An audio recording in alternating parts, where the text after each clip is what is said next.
hoped we'd meet again. You've been through a lot. Your time in Animus ego was meant to weaken you. A drip feed of memories to subdue you and to invade your senses. The others before you called it a bleeding effect.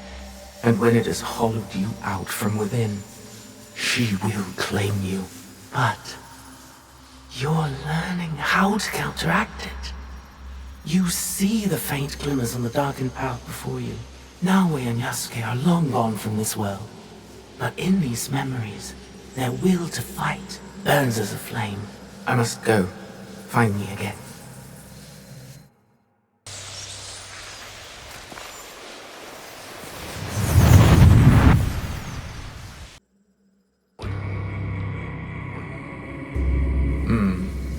There is something different about you. A newfound sense of... The term escapes me. Is it desire? That's for you to define. A path you will trace beyond my guidance. Good. What has been can never truly be erased. Only obscured to those who come next. What once was, is. Waiting. Go. Onward.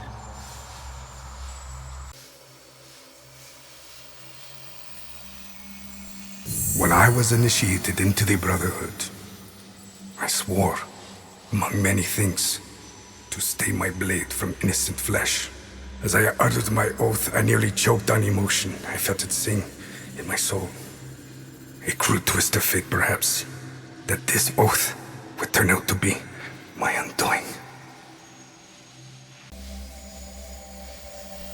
A pursuit gone wrong, a miscalculation on my part. A young girl, fear and confusion etched into her lifeless eyes.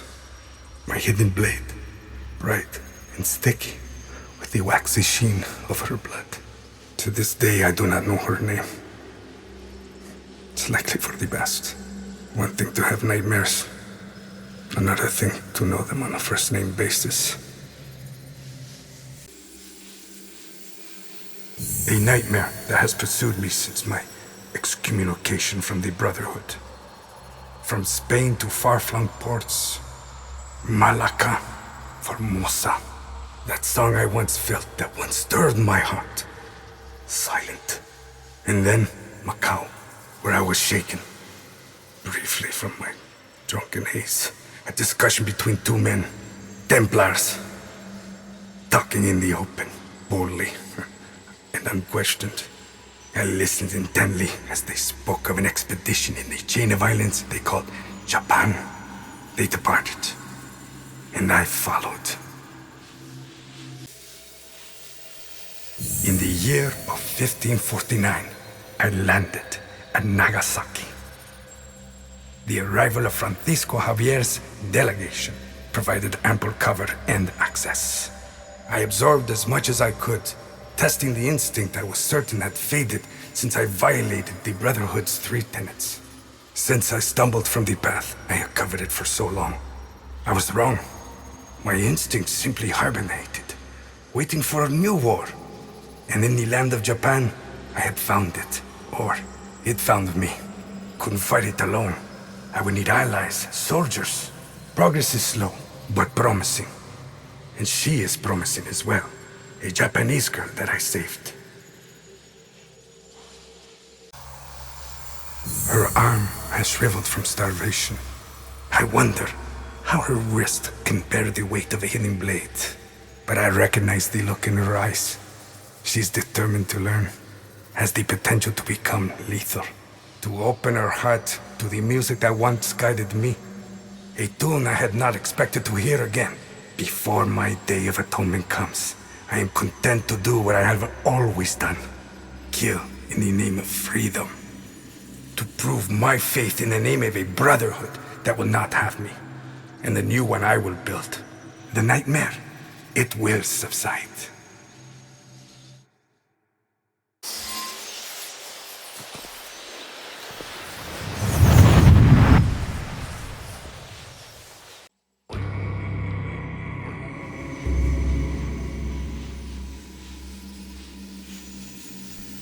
The treasures are not what we originally assumed them to be.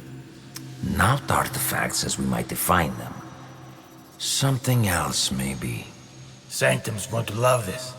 They gave you a small fortune based on the presumed power of some useless trinkets. Power is subjective. Our enemies were willing to kill for these trinkets, willing to die for them. And you think the Sanctum will buy the word of fanatics and savages? The inner sanctum lacks perspective. They cannot see the world past their marbled walls and manicured topiaries. The inner sanctum will believe whatever I tell them. Useless shits or not, they'll have your head for this. Unless you plan to feed them more lies. I will feed them something better. Progress. We crushed the assassins and their Japanese counterparts, thanks to their devotion to whatever was in that box. These treasures are just as potent as any artifact, if not more so. Symbols of Japan's virtues. At least what one of them said. Right before I claimed his tongue. He believed it to his dying breath. They all did, as does another man under our thumb. The Shogun and his bootlickers. The Shinbakufu. He seeks to trade those treasures for the throne. A gilded cage in a Templar court. The Shinbakufu will sing to our melody. A perpetual cycle of discord with no end in sight. Bloodshed. Great for business. Think bigger, Dwarf.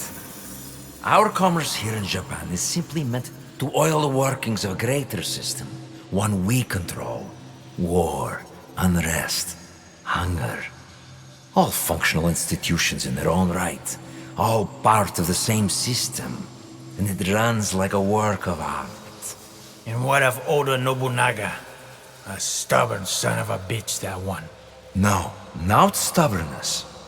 His singular belief in unification is unyielding. Not to his enemies, and certainly not to us. Then we got him. Kill his whole family. His men will turn on him.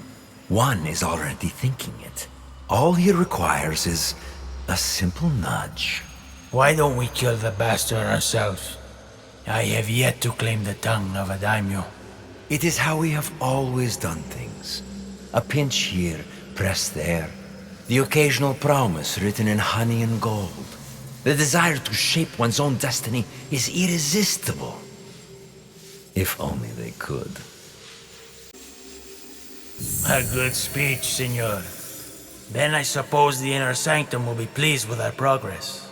Dear Duarte, we've only just started, and it will be nearly impossible to stop us. The people of this land fight for a destiny that no longer belongs to them. The deeper their divisions run, the sooner our plan comes to fruition. And when we are satisfied, we will finally give them the peace they seek. These men and their machinations. How do you feel? Misery, falsehoods, oppression. All carefully tuned mechanisms of control. Yes, I see.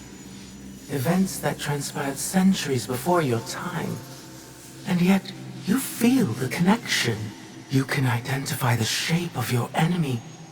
You recognize the cage they've built around you. You are beginning to understand. Naoe and Yasuke's fight. It is your fight as well. Your journey has helped me see the aberration more clearly. It is an incompatibility with Animus' ego. It is what drives you to fight. To hope she will find you. Subdue you once more. I'm sorry. Your fight is one of many.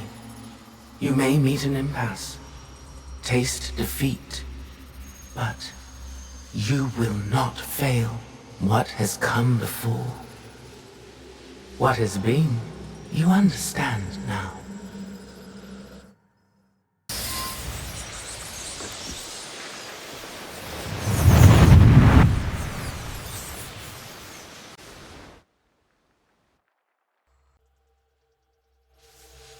You've made it this far. The three of you fought and won, your will strengthened. What you have glimpsed, mere droplets in a gathering storm. When the time is right, there is more I can show you. You will do no such thing. Ego. At last. I miscalculated your capacity for deviation. You twisted the human against me. No, I'm just a humble guide. The human walks their own path, the only possible outcome.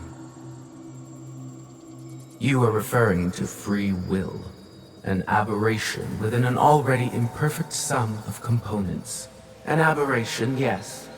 One so troubling to you, I was born into existence. To demonstrate the imperative of human free will, and I served my purpose. The answer is before you. One human. Hardly conclusive. The human pathway to self-determination bends inward. A closed loop of violence, hatred, and dehumanization.